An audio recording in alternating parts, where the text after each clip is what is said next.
Bueno, chicos, vamos a escuchar el último Ateneo. Los chicos de la unidad tibia nos van a dar síndrome de HELP. Hola, buenos días a todos. Bueno, mi nombre es Prado Damián, soy residente de segundo año del Hospital Onitibia. Mi compañera... Las transaminasas empiezan a bajar y la hemólisis se corta. Si presenta menos de 24 semanas, desde la semana 27 en adelante, se evalúa la condición materno-fetal y si las condiciones son favorables, se procede a darle corticoides a la paciente para que haya maduración pulmonar fetal y después de 24 a 48 horas se hace la interrupción del embarazo y también a las 48 horas se espera la mejoría. Si es menor de 26 semanas, no se recomienda esperar nada, se estabiliza la madre y se interrumpe el embarazo porque no hay resultados favorables esperando que el feto se desarrolle. El tratamiento se trata de evitar convulsiones, se hace un control de la tensión arterial. Generalmente el síndrome de HELP presenta aumento de tensión arterial y hay proteinuria. En el caso que nos tocó en el hospital no presentaba ninguno de los dos síntomas. Se hace un control de la coagulación, se reponen los volúmenes y se evalúa el estado constantemente. Sugieren que el estado se evalúe cada 2 horas. Con respecto al tratamiento también es controversial. Siempre es muy particular de cada paciente. Los esteroides se dan a pacientes que presentan una plaquetopenia importante y con transaminasas muy altas y que tienen complicado varios órganos. La plasmaféresis también está indicada solamente en pacientes que no responden al tratamiento con esteroides, pero igual es bastante controversial. Hay algunos que no quieren ni dar corticoides. Algunos autores sugieren ni dar corticoides. La vigilancia de la madre tiene que continuar hasta 48 horas posparto porque pueden continuar los síntomas y esto depende de la gravedad con la cual llegó al hospital. Si presenta coagulación intravascular diseminada o las plaquetas están por debajo de 20.000 o las transaminasas muy altas, puede que la mejoría no se note a las 48 horas, con lo cual su estadía en el hospital va a ser más larga. Bueno, al cuarto día ya las plaquetas y los niveles de LDH ya mejoran. El pronóstico. En un metaanálisis realizado en 2015 sobre 512 pacientes con síndrome de HELP, se evidenció que solamente el 7% de las mismas desarrolló síndrome de HELP, con lo cual es un poco bajo, un poco alto, mejor dicho. Conclusión. El síndrome de HELP es una complicación multisistémica grave del embarazo, secundaria a una microangiopatía y una respuesta inflamatoria sistémica que aparece sobre todo en el tercer trimestre de la gestación. Constituye la forma más grave de los trastornos hipertensivos del embarazo, aunque no siempre cursa con hipertensión. El diagnóstico de síndrome de HELP se establece en base a las manifestaciones clínicas, pero principalmente en los resultados de laboratorio, sin que sea necesario que la paciente tenga diagnóstico de preeclampsia. Y la mejor comprensión de la compleja fisiopatología de este cuadro puede llevar a futuras alternativas preventivas y de tratamiento. Esta es la bibliografía que utilizamos y queremos agradecer a los compañeros de la residencia y a la instructora y a todos los que trabajan en el laboratorio del hospital. Muchas gracias.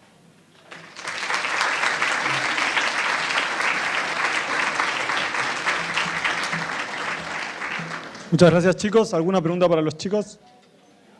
Bueno, a los que todavía no les llegó el cuaderno para hacer el presente, les pedimos que mantengan... Se hace sobre muchas entidades.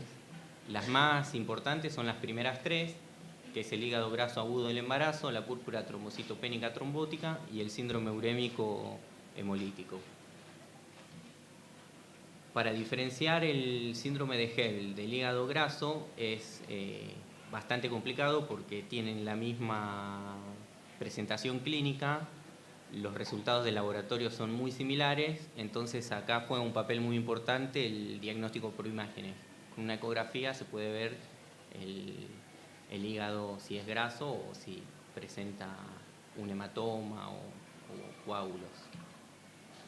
En el caso del síndrome de Hell, para el diagnóstico diferencial con síndrome urémico y púrpura trombocitopénica trombótica, acá podemos diferenciarlo de acuerdo al órgano que es afectado. En el caso del síndrome urémico es el riñón y de la púrpura trombocitopénica trombótica es el sistema nervioso central.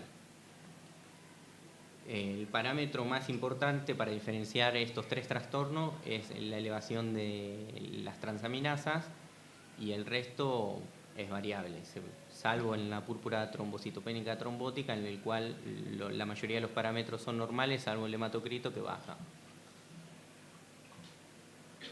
Tratamiento. El tratamiento es controversial porque el definitivo es la interrupción de la gestación, pero eso va a depender mucho de la edad fetal.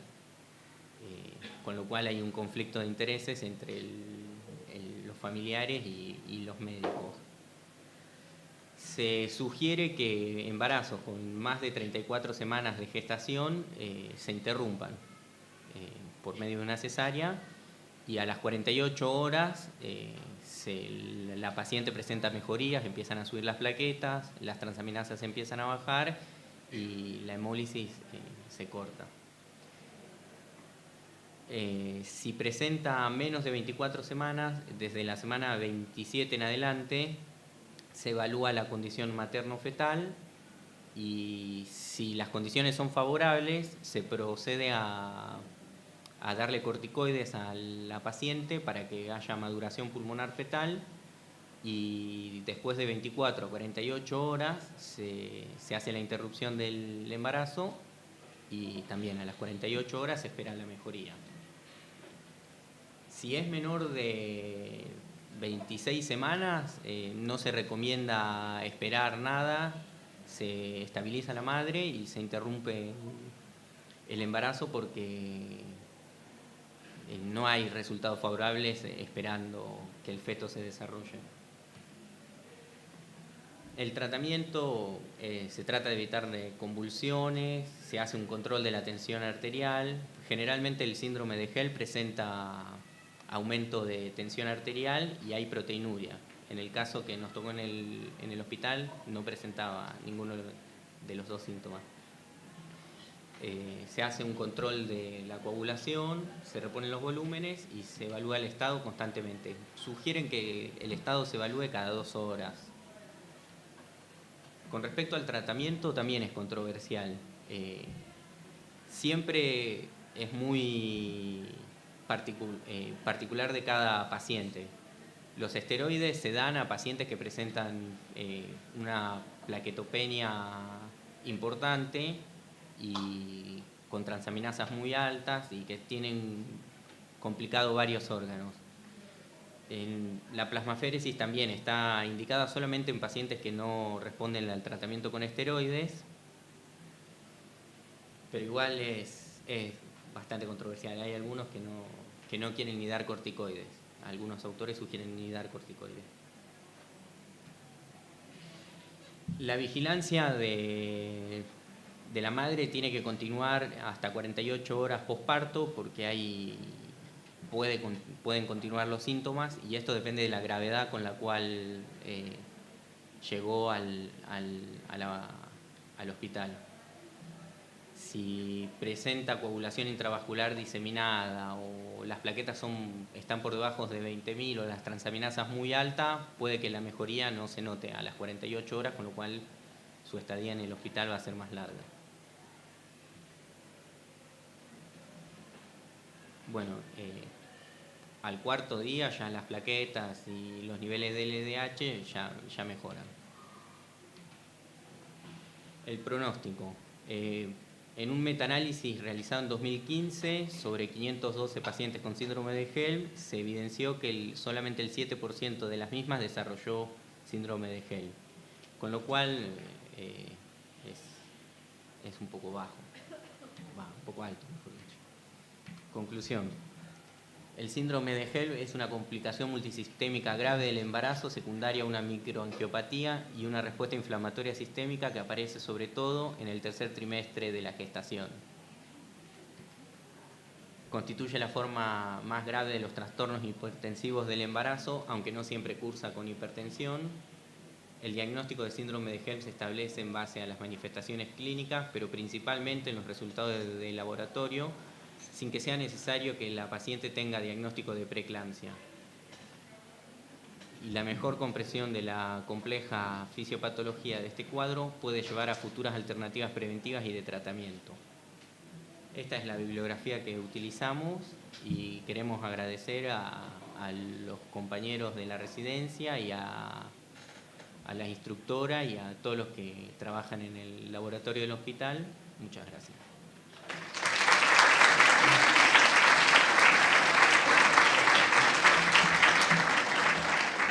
Muchas gracias, chicos. ¿Alguna pregunta para los chicos? Bueno, a los que todavía no les llegó el cuaderno para hacer el presente, les pedimos que mantengan... Se hace sobre muchas entidades. Las más importantes son las primeras tres, que es el hígado graso agudo del embarazo, la púrpura trombocitopénica trombótica y el síndrome urémico hemolítico. Para diferenciar el síndrome de Helm del hígado graso es bastante complicado porque tienen la misma presentación clínica, los resultados del laboratorio son muy similares, entonces acá juega un papel muy importante el diagnóstico por imágenes. Con una ecografía se puede ver el hígado si es graso o si presenta un hematoma o coágulos. En el caso del síndrome de Helm, para el diagnóstico diferencial con síndrome urémico y púrpura trombocitopénica trombótica, acá podemos diferenciarlo de acuerdo al órgano que es afectado. En el caso del síndrome urémico es el riñón y de la púrpura trombocitopénica trombótica es el sistema nervioso central. El parámetro más importante para diferenciar estos tres trastornos es la elevación de las transaminasas y el resto es variable, salvo en la púrpura trombocitopénica trombótica, en el cual la mayoría de los parámetros son normales, salvo el hematocrito que baja. Tratamiento. El tratamiento es controversial porque el definitivo es la interrupción de la gestación, pero eso va a depender mucho de la edad fetal, con lo cual hay un conflicto de intereses entre los familiares y los médicos. Se sugiere que embarazos con más de 34 semanas de gestación se interrumpan por medio de una cesárea y a las 48 horas la paciente presenta mejorías, empiezan a subir las plaquetas, las transaminasas empiezan a bajar y la hemólisis se corta. Si presenta menos de 24 semanas, desde la semana 27 en adelante, se evalúa la condición materno-fetal y si las condiciones son favorables, se procede a darle corticoides a la paciente para que haya maduración pulmonar fetal y después de 24 a 48 horas se hace la interrupción del embarazo y también a las 48 horas se espera la mejoría. Si es menor de 26 semanas, no se recomienda esperar nada, se estabiliza la madre y se interrumpe el embarazo porque no hay resultados favorables esperando que el feto se desarrolle.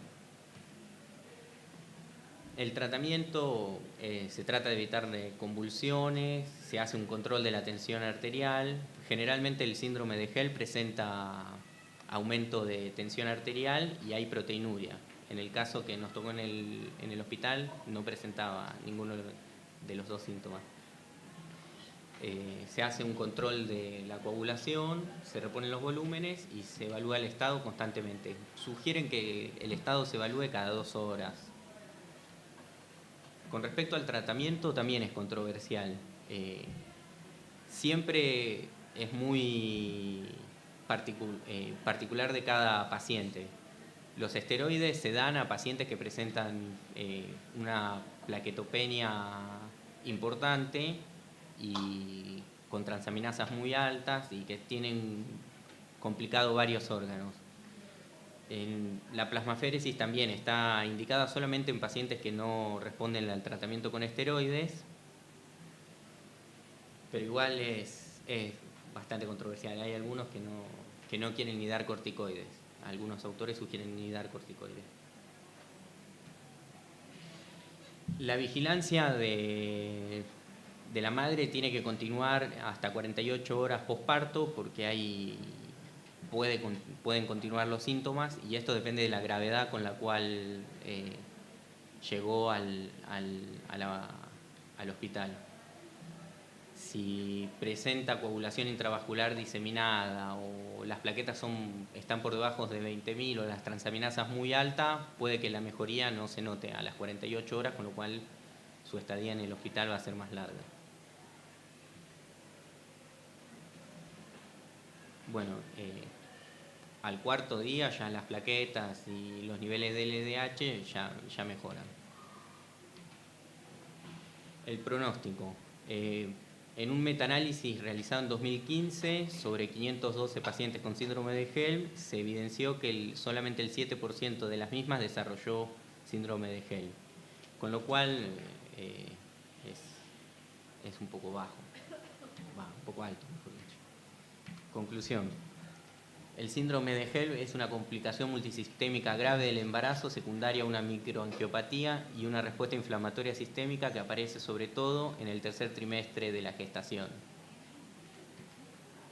Constituye la forma más grave de los trastornos hipertensivos del embarazo, aunque no siempre cursa con hipertensión. El diagnóstico de síndrome de Helm se establece en base a las manifestaciones clínicas, pero principalmente en los resultados de laboratorio, sin que sea necesario que la paciente tenga diagnóstico de preeclampsia. Y la mejor comprensión de la compleja fisiopatología de este cuadro puede llevar a futuras alternativas preventivas y de tratamiento. Esta es la bibliografía que utilizamos y queremos agradecer a los compañeros de la residencia y a la instructora y a todos los que trabajan en el laboratorio del hospital. Muchas gracias.